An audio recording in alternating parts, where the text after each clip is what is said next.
Stone bridge किस प्रकार से वर्क करता है, आज उसी का प्रूफमेंट हम कंटिन्यू कर रहे हैं। ठीक है, तो बताए थे कि ये आपका एक पैरेललोग्राम है। इसमें पैरेललोग्राम में 4 साइड्स होती हैं, हर एक साइड में एक रेजिस्टेंस लगा होता है।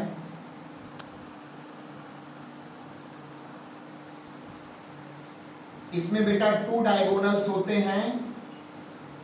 फर्स्ट डायगोनल में ये आपका फर्स्ट साइड है, इसमें resistance P, second side resistance Q, third side R और ये फोर्थ साइड S है। इसके फर्स्ट डायगोनल इसका नाम A, B, C and D रख देते हैं।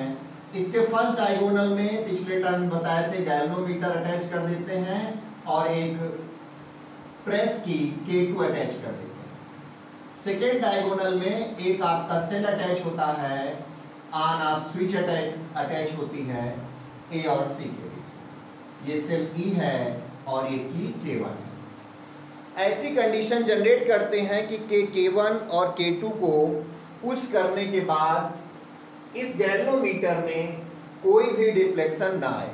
बेटा कोई भी डिफ्लेक्शन कब नहीं आता है, जब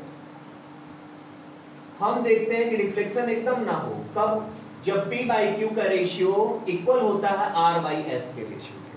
P बाई Q का रेशियो यदि R बाई S के रेशियो के इक्वल है तो इसमें कोई डिफ्लेक्शन नहीं आएगा। हम करंट के बारे में आज बता देते हैं, करंट किस प्रकार से इसमें ट्रेवल करेगी। ये आपका सेल का पॉजिटिव टर्मिनल है, यहाँ से I एम्पियर की करंट चलेगी, ये I एम्पियर करंट चलेगी। इस पॉइंट A पर जब पहुंचेगी तो ये I एम्पियर डिवाइड होगी कितने पार्ट्स में, 2 पार्ट्स में। ये I यहां तक रहेगी, ये फर्स्ट पार्ट इधर I1 जाएगा, इस रेजिस्टेंस P को पार करके ये I1 निकलेगा।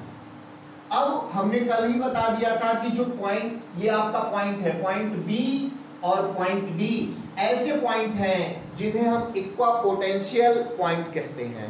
जितना पोटेंशियल पॉइंट B का है उतना ही पोटेंशियल पॉइंट D का है। इसका मतलब ये जो करंट I1 है इस लाइन BD में फ्लो नहीं होगी। अब I का सेकेंड पार्ट I2 है, ये गया, ये I2, ऐसे ये I1 इधर की ओर ट्रेवल कर जाएगी, I1 ऐसे निकल जाएगी, I1, ये I2 इधर ऐसे, ये I2 इधर, यहाँ इस पॉइंट पर I1 और I2 मिलकर के फिर I करंट का फॉर्मेशन कर देंगे। इतना पिछले टर्म में हमने बता दिया था। अब इसमें क्लोज लूप बनाते हैं। जब हम क्लोज लूप बनाते हैं तो क्लोज लूप की कंडीशन कैसी होती है? ठीक है, क्लोज लूप की जो कंडीशन होती है, जैसे हम A से चले, A, B, D, A, ये स्विच ऑन रहेगी, A, B, D, A, close loop A, B, D, A, ये लूप ले लिए, close loop A, B, D, A ले लिए, तो A से पहले हम B में जाएंगे और इसमें अप्लाई क्या करते हैं, sigma I R equal to sigma E, ये अप्लाई करते हैं। Sigma I R equal to sigma E. A से जब हम बी में जाते हैं, ए से बी में जा रहे हैं बेटा, तो देखो यहां करंट क्या है, I1 है और रिस्पेक्टिव रेजिस्टेंस क्या है, P। इन दोनों का प्रोडक्ट करके लिख देंगे। आप ए से बी में जा रहे हैं, करंट भी A से B में जा रही है, जिस डायरेक्शन में आप चल रहे हैं उसी डायरेक्शन में करंट चल रही है। इसका मतलब इसे प्लस साइन से लेंगे, I1 into P, I1 into P। अब इसके बाद B से D में चलेंगे। जब हम B से D में जा रहे हैं तो B और D में ना तो कोई रेजिस्टेंस लगा है, ना किसी भी प्रकार की कोई करंट फ्लो हो रही है, ना इसमें रेजिस्टेंस है BD में और ना ही कोई करंट फ्लो हो रही है, इसको छोड़ दो ऐसे ही। अब D से A में आएंगे बेटा, D से आप A में जा रहे हैं, आप किधर जा रहे हैं, D से A में जा रहे हैं और करंट अपोजिट डायरेक्शन में आ रही है, A से D में आ रही है। आप जाना चाहते हैं बेटा D से A में, और करंट कैसे आ रही है, ए से डी में, इसका मतलब यहां करंट के पहले कैसा साइन लगाएंगे, माइनस का साइन लगाएंगे। जब बेटा माइनस का साइन लगाएंगे तो I2 इंटू क्या लिख देंगे, R। किसमें लिखेंगे, माइनस का, माइनस I2 इंटू R। बेटा ये सिग्मा IR हो गया। इस क्लोज लूप का IR, सिग्मा IR, तो बेटा ये करंट और ये रेजिस्टेंस, जिस डायरेक्शन में आप चल रहे थे उसी डायरेक्शन में करंट चल रही है। यहां पर देख रहे हैं कि आपके चलने की डायरेक्शन और करंट की चलने की डायरेक्शन दोनों अपोजिट है, इसलिए यहां माइनस कर देंगे। अब इस लूप में A B D A, इस लूप में क्या कोई सेल लगा है, तो देख रहे हैं A B D A में किसी भी प्रकार का कोई सेल अटैच नहीं है इतने में। जब इतने में कोई सेल अटैच नहीं है तो EMF of cell is zero. इसको क्या कर देंगे, जीरो कर देंगे। यहां से I1P ये माइनस में है, इधर जाएगा प्लस में हो जाएगा, is equal to I2R। Equation first बना लिया। अब ऐसे ही बेटा सेकेंड लूप, बेटा ये फर्स्ट कंडीशन आपको समझ में आ गई। ये first line, second line, third line, ये तीनों लाइनें क्लियर है सबको। किसी को डाउट हो तो बिना संकोच के पूछेगा, क्योंकि हाँ करने वाले तो बहुत लोग मिल जाते हैं। हाँ, सिग्मा ई की वैल्यू जीरो इसलिए हो गई बेटा, ए से बी में गए, कोई सेल नहीं लगा है। कोई सेल लगा हुआ दिख रहा है बेटा आपको, नहीं। बी से डी में जा रहे हैं बेटा, ये नीचे कनेक्ट है, आपके इस लूप में नहीं कनेक्ट है। वो आपका अगला लूप बन सकता है, ए बी सी ई ए, इस लूप में सेल लगा है बेटा। सेल लगा है, लेकिन क्या ए और बी के बीच में लगा है, क्या बी और डी के बीच में लगा है, क्या डी और ए के बीच में सेल लगा है, तो नहीं लगा है। इसका मतलब ए की वैल्यू जीरो। अब बेटा सेकेंड लूप ले रहे हैं। जो सेकेंड लूप है वो कौन सा होगा, बी सी डी बी। कौन सा है बेटा, बी सी डी बी। ये दिखाई दिया बी सी डी बी, ये सेकेंड लूप है बी सी डी बी। अब यहां बी से सी में चलेंगे। हम कैसे चलेंगे बेटा, बी टू सी। हम बी से सी में जा रहे हैं तो करंट क्या फ्लो हो रही है, I1, और रेजिस्टेंस क्या है, Q। करंट फ्लो हो रही है I1 और रेजिस्टेंस क्या है, Q। तो I1 इंटू Q। आप B से C में जा रहे हैं, जब B से C में जा रहे हैं तो करंट फ्लो हो रही I1 और रेजिस्टेंस Q, तो I1 इंटू Q हो गया। वही फार्मूला अप्लाई यहां भी करेंगे, sigma IR equal to sigma E। तो यहां पर करंट क्या है, I1 इंटू Q हो जाएगा, प्लस में I1 into Q, I1 into Q कर देंगे। अब देखिए, जब आप C से D में जाएंगे तो आप तो C से D में जा रहे हैं, करंट कैसे जा रही है, D से C में जा रही है, अपोजिट डायरेक्शन में है। तो यहां पर करंट क्या होगी, I2, और रेजिस्टेंस क्या होगा, S। इसके पहले किसका साइन लगा देंगे, माइनस का, माइनस I2 इंटू S। अब इसके बाद कहां जाएंगे, D से B में। D से B में ना तो कोई करंट फ्लो हो रही है, ना कोई रेजिस्टेंस लगा, इसको ऐसे ही छोड़ देंगे। इस पूरे लूप में कहीं कोई सेल, इतने पार्ट में कहीं कोई सेल नहीं अटैच है, तो सिग्मा E की वैल्यू जीरो कर देंगे। इसका मतलब हो गया I1Q, इसको उधर भेज दो, इज इक्वल टू हो जाएगा I2S, इक्वेशन नंबर 2। ये इक्वेशन फर्स्ट बन गया, इक्वेशन सेकेंड बन गया। अब क्या कर दो, इक्वेशन फर्स्ट को इक्वेशन सेकेंड से डिवाइड कर दो। दोनों इक्वेशनों को हम क्या कर दें, डिवाइड कर दें, तो क्या आ जाता है देखना है। Equation first divided by equation second. Equation first को ये I1P, इक्वेशन फर्स्ट का लेफ्ट साइड I1P है, और इक्वेशन सेकेंड का लेफ्ट साइड क्या है, I1Q। इक्वेशन फर्स्ट का राइट साइड क्या है, I2R, और इक्वेशन सेकेंड का राइट साइड क्या है, I2S। इस I1 से ये I1 कैंसिल हो जाएगा, इस I2 से I2 कैंसिल हो जाएगा, ये आ जाएगा P by Q equal to R by S. बेटा जब P by Q equal to R by S होता है तभी हम कहते हैं कि ये ब्रिज बैलेंस कंडीशन में है। बेटा इसके बाद नेक्स्ट डिवाइस हम बताने जा रहे हैं जो इलेक्ट्रिक में बहुत यूज होती है, उसे कहते हैं रियोस्टेट। रियोस्टेट एक ऐसी डिवाइस है जो किसी भी सर्किट में फ्लो होने वाली करंट को इंक्रीज कर सकती है या डिक्रीज कर सकती है। जैसे आपके पास 5 एम्पियर करंट है तो रियोस्टेट के द्वारा आप 2 एम्पियर भी ले सकते हो, 3 एम्पियर भी ले सकते हो, 4 एम्पियर भी ले सकते हो, 5 एम्पियर भी ले सकते हो।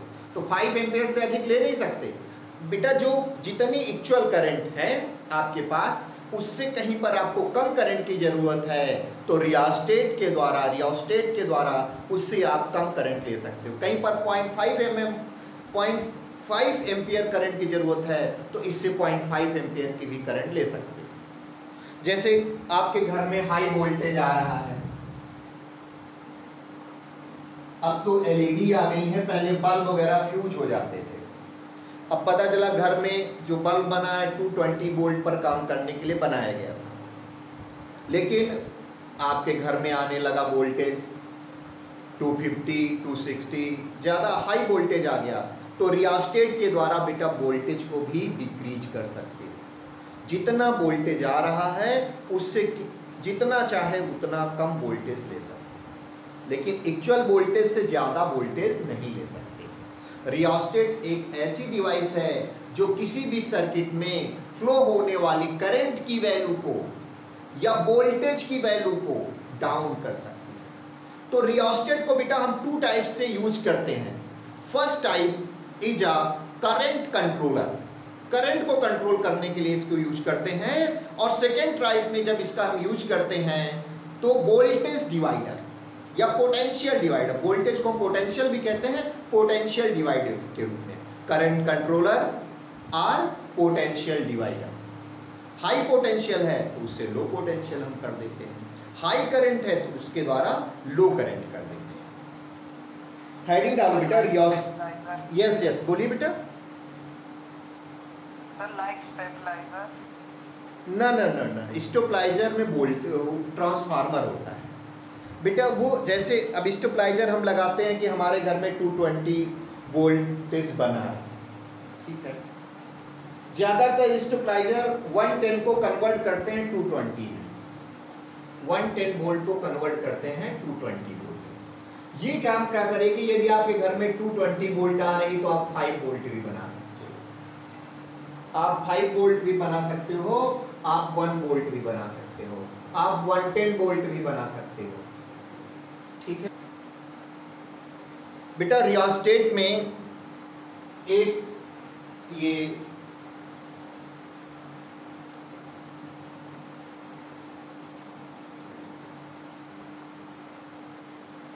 सिलेंड्रिकल ट्यूब होती है। इस सिलेंड्रिकल ट्यूब के ऊपर ऑक्सीकृत नाइक्रोम का वायर लपेट देते हैं। किसका वायर रहता है? नाइक्रोम का।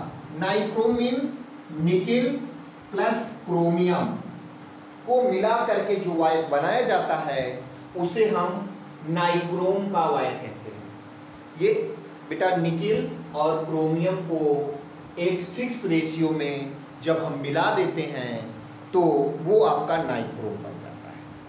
अब ऑक्सीकृत शब्द यूज इसलिए कर रहे हैं क्योंकि इस नाइक्रोम के ऊपर हम किसी भी प्रकार का कोई इंसुलेटिंग मटेरियल नहीं चढ़ाते हैं।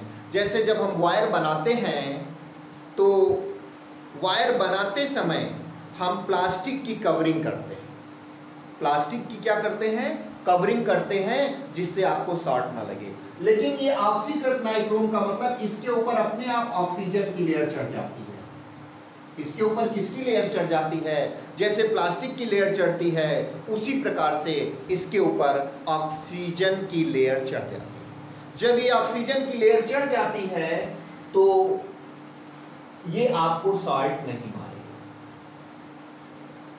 बेटा नाइक्रोम का वायर समझ में आ गया।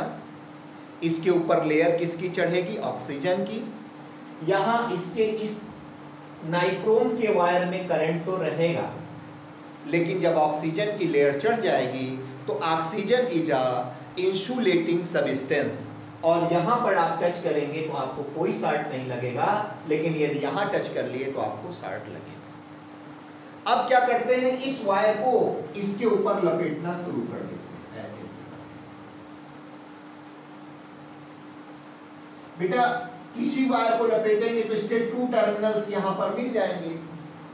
कितने टर्मिनल्स मिलेंगे? 2 टर्मिनल्स। फर्स्ट टर्मिनल को अटैच कर देते हैं पॉइंट ए से, इसका नाम पॉइंट ए कर देते हैं, और सेकेंड टर्मिनल को स्क्रू से टाइट कर देते हैं, पॉइंट बी नाम रखते हैं। यहाँ एक स्क्रू लगा करके टाइट कर देते हैं जिससे खुलने ना पाए, और यहाँ दूसरा स्क्रू लगा करके टाइट कर देते हैं जिससे खुलने ना पाए। इसके ऊपर एक रॉड लगी होती है, इसके ऊपर एक रॉड लगी रहती है, मेटल रॉड है ये। इस रॉड का नाम सीडी रख देते हैं, ये डी इधर करते हैं, सी, ये सीडी रॉड है।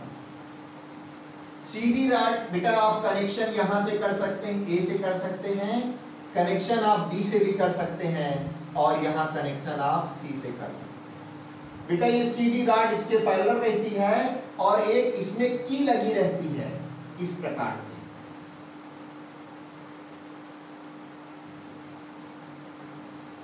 इस की को इस पूरे रॉड में आप कहीं पर भी टच करा सकते हैं। जिस जगह टच कराते हैं तो बेटा ये जो पॉइंट है ना, ये पॉइंट क्या करते हैं, इस ऑक्सीजन की लेयर को वहां से हटा देते हैं।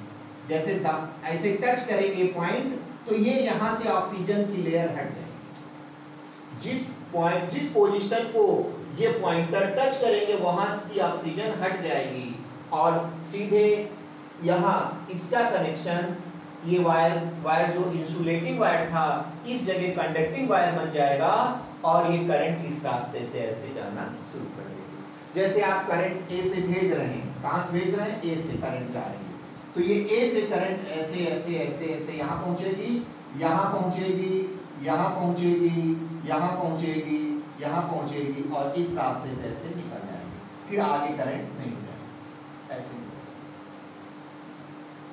ये पॉइंटर जो स्लाइडर टाइप का होता है, स्लाइडर जिस पॉइंट को टच करता है वहां से शेष पार्ट का कनेक्शन खत्म हो जाता है, और करंट इतने से होती हुई बस ऐसे निकल जाती है। बेटा बताओ इसमें कोई डाउट हो, कहीं कोई दिक्कत आ रही हो तो बोलिए।